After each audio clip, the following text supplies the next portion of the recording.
NUUU session. Just generally, I've been thinking about this. I used to have some, I think, very deep experience and leaving, what you call no longer feeling like I'm in the body, if you will, and very clear difference, I guess, between being physical and this that I was experiencing. But I haven't had that depth in some period of time now, and so I started working on some new ways of getting there. But I am wondering about this. It's a deep question, not something everybody. How many people do a daily spiritual exercise? Will say there aren't that many, but there are a good number. I'm not saying there aren't.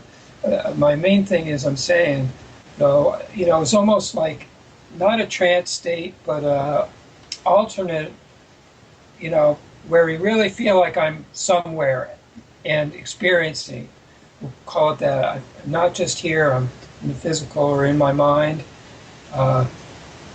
Really, the door's open and I'm somewhere. I've gone past into wherever I am in the real side, I guess we would call it. But I'm wondering about that because sometimes, recently, I have a good number of times, I won't have this deep, I'm trying to use the words like trance, like not hypnotized, but, really in a state, if you will, a real aware state. It's the best term I can use it, but it's not, this isn't really necessarily what I've been finding. I've been finding a real awareness and like a conversation and a organization of things that's being put together. I'm seeing it, and that's happening with me almost every night or day, morning when I do this. I get it. As soon as you started talking, I get it. Okay, and I'm glad you asked that. Thank you. I really am. We're going to back up here a little bit. Those of you that came through the corporation, especially that were familiar with some of what Paul did or read the discourses, etc., in the past, I get it. Okay, so we're going to go over this again so that you understand. And your question's very good, and I know a lot of people have that. All right, Paul started off with astral projection. Actually, he didn't call it that. He called it bilocation. All right, and the idea was simply to get people the experience, try to get them the experience, showing them that they were more than the physical body. That was the start. So just like what I said prior to your question, everything in the past is gone, you might say. We don't refer to that. Yeah, okay, what do I refer to in the books? UP, universal positioning. That's what you're experiencing now, Peter. You're not experiencing the from here to there or the old idea of soul travel, okay? You see, it's like the sky. When you look at the sky, is the sky moving? When you look at the sun, is the sun moving? No. We're supposedly the earth is moving around the sun. It doesn't matter. It appears that the sun is moving. But the reality is that no, it's all here and now. When you have total awareness, this thing that people used to call God realization, let's say, the total awareness, okay? It's all here and now. There is no movement. Even Paul explained this one time. In the beginning, there was one part, it's in one of the books, maybe you read it, whatever. He said that sometimes when he was in traffic, he used to project out of his body to see what was holding up the traffic. And then he said, but after a while, he said, I don't do that anymore. So what he was saying is that, no, it's not a matter of projecting. That's the first step. And this is where it becomes confusing.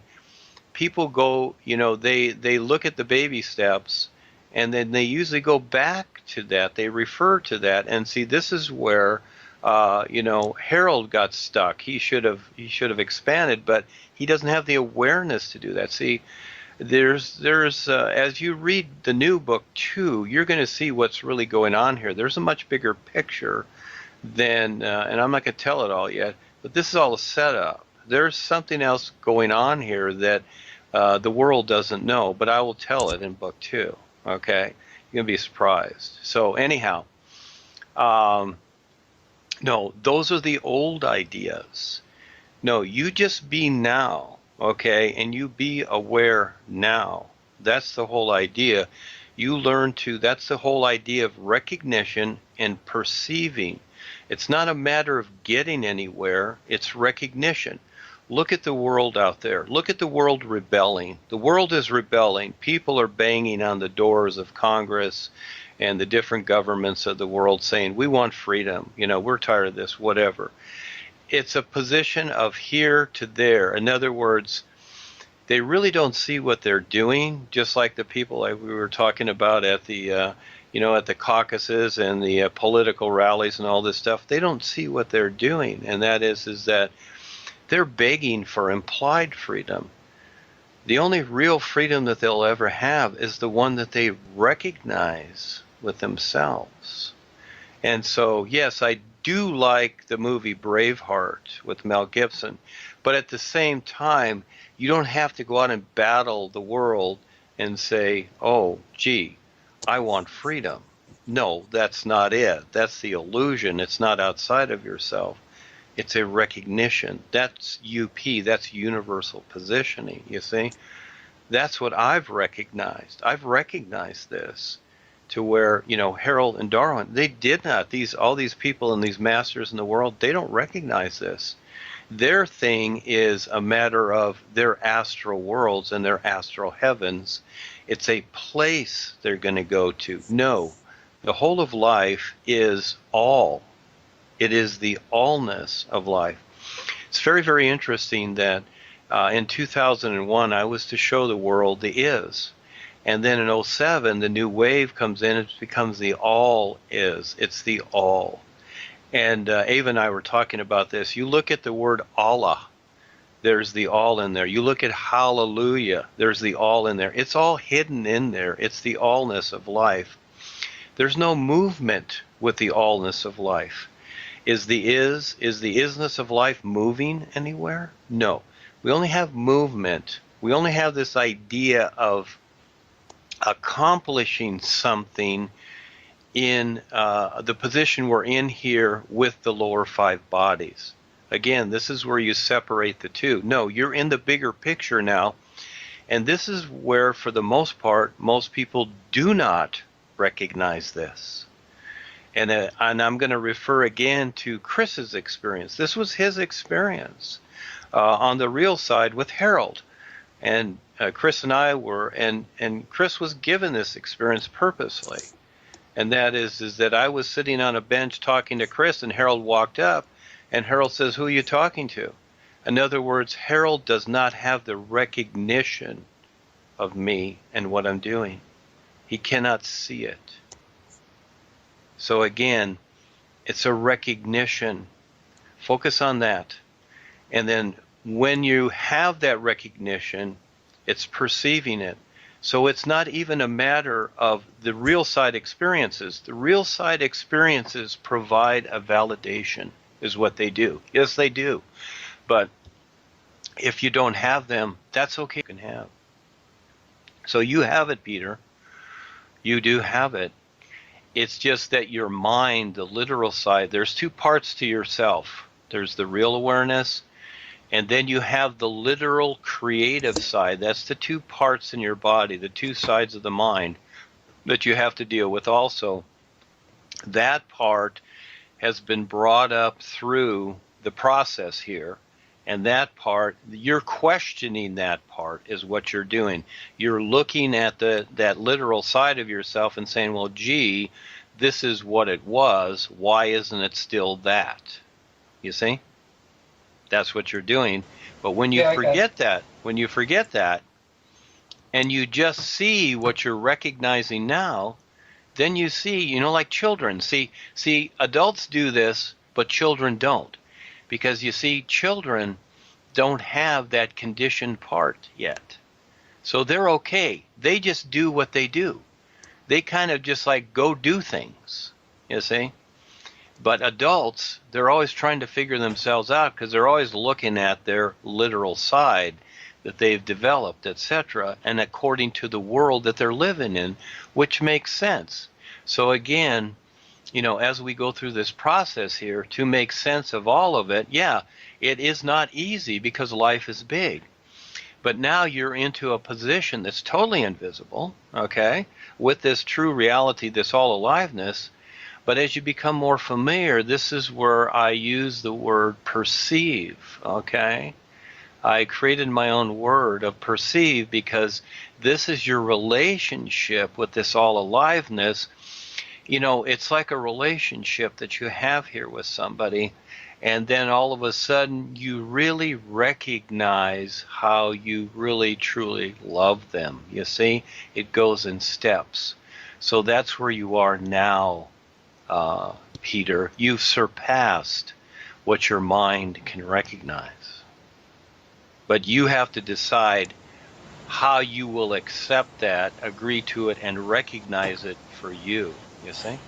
Yeah, I got that. I'll say that the word perceive this morning, I was reading it and going, okay, why did he write that word that way? And I thought about it. And then you bring it up today. So that's confirmation, connection, and thank you for all of that. It's great. Right. Thank you for asking. Yes, because again, it's very, very important. And these are the things that, yes, your questions are always very important, even though we've talked about them before, because I know I'm very considerate of everyone. And that is that I know that it takes a whole lot. And this world is very hard. It is a very hard place. I don't take it for granted. I really see what people are going through. I see what I've went through. I went through hell. This place is hell. It sucks. But at the same time, we need it to wake up. It's the wake-up call. I have pain in my feet sometimes. I'm 67. I've worked construction all my life. I've gone through many things. I've really worked this body. I've pounded. I used to hammer nails. I used to hammer a box of nails a day, 12,000 nails a day. I must have hammered over 1 million nails. I'm amazed this body still works. I mean, lifted lumber, done stuff, done the writing. I'm sitting here, 15 years writing. I'm surprised I don't have carpal tunnel. I mean, I've put myself through it, plus all the other grief that I went through. I mean, it's been hell, but it's okay. I see it as such an important wake-up. It is so important to have everything that we're going through every moment, and this is where you learn to live the nowness. And this is why I apply and see what I write. I don't write because I research things. I do research certain things, but for the most part, I like to write off of what I perceive from the is. I don't walk around, looking for things. I see what shows up, and I see what makes sense in the very, very moment it does. And just like I wrote that, was, a week or so ago or a week and a half ago, I wrote that there is no justice, only choice. All of a sudden, I saw that within my awareness. And I thought, well, this is cool. This makes sense because there is no justice. Because I look at the world, people are looking for justice. They really are, and there really is none. It's an illusion. The legal systems portray the idea that there can be justice or whatever. Of course, there's not. There's only choice that people make. And then from that very one book, Anna shows up. You see? She found that. That was for her. That was for that one person. That's how cool this is. Yeah. I mean, it's just so awesome. Just be now. Just be real. Just be wonderful. And so again, it's just that simple, but yet at the same time, it's like when you look at the sky, it's very simple, but yet it's huge.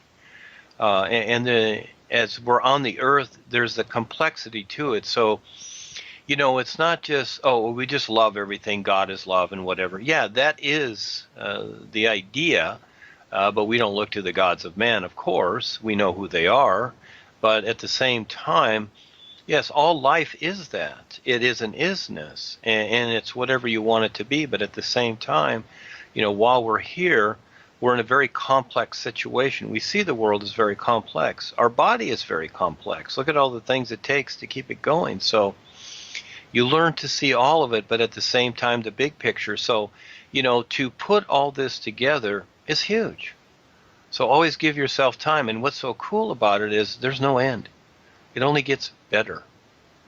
And so I've seen people come and go over the years, and that is they collect a little knowledge and they go and they think, oh, well, I know this. Actually, you know nothing. Life knows everything. So until you can stand there as a being of light and perceive it as it truly is, no, you're still struggling, even though in your mind you think you know something. But that's a choice that a person makes, and they have that right to choose that. And it usually equals more unconscious lifetimes, and it will. But that's a choice a person makes. It's a very fine line. That's the real razor's edge. So, again, I'm doing everything I can to show people, there's always more, and just keep going. You'll see that there is more. And the biggest barrier you have is yourself. You must get through yourself. You must get through your fears. You must get through your own blockades. And watch what you say, because you keep deciding your own shortcomings. You really do. And so again, it's a huge process. But no, thank you for asking the question. It's very important. And you know a little more, but you're already there, Peter. That's what's taking place. And I listened to every word you said, and see, the literal part of yourself wanted to go back, wanted that confirmation, but also you snuck in there, you see the awareness that's taken place. Yes, you do see it, Peter. It is happening. Yes.